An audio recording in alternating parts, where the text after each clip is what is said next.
Trending na naman ngayon ang aktor na si Sam Melby matapos sagutin ang mga akusasyon tungkol sa hiwalayan nila ni Catriona Gray. Muling naging usap-usapan ang aktor na si Sam Melby matapos niyang kumpirmahin ang matagal na espekulasyong hiwalay na sila ng kanyang dating kasintahan at ex-fiancé ng Miss Universe 2018 Catriona Gray. Sa isang panayam ng ABS-CBN News, diretsahang inamin ni Sam ang kanilang paghihiwalay at nilinaw na walang third party na sangkot dito. Itinanggi rin niya ang mga balibalitang may kinalaman ang singer na si Moira De La Torre sa kanilang breakup. Ayon kay Sam, dati silang malapit na magkaibigan ni Moira, ngunit hindi na sila magkaibigan sa ngayon.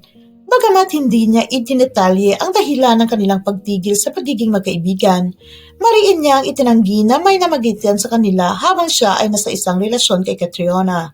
There was never a third party sa amin ni Kat that needs to be cleared. There is no truth to it at all. Pahayag ng aktor.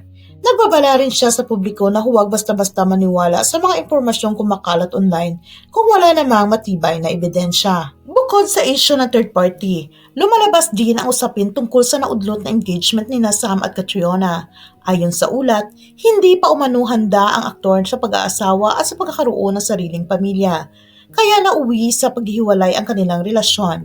Bagamat mahirap para sa kanilang dalawa, pinili nilang panatilihing pribado ang detalye ng kanilang breakup bilang respeto na rin sa isa't isa. Sa kabila ng lahat, parihong nakatuon sina Sam Catriona sa kanilang buhay at karera. Abala si Sam sa kanyang mga proyekto sa telebisyon at pelikula, habang patuloy na aktibo si Catriona sa kanyang advocacies at international engagement. Sa dulo, ang kanilang breakup ay nagpapaalala na hindi lahat ng relasyon ay nagtatapos sa kasalan. Ngunit, laging may bagong simula para sa bawat isa.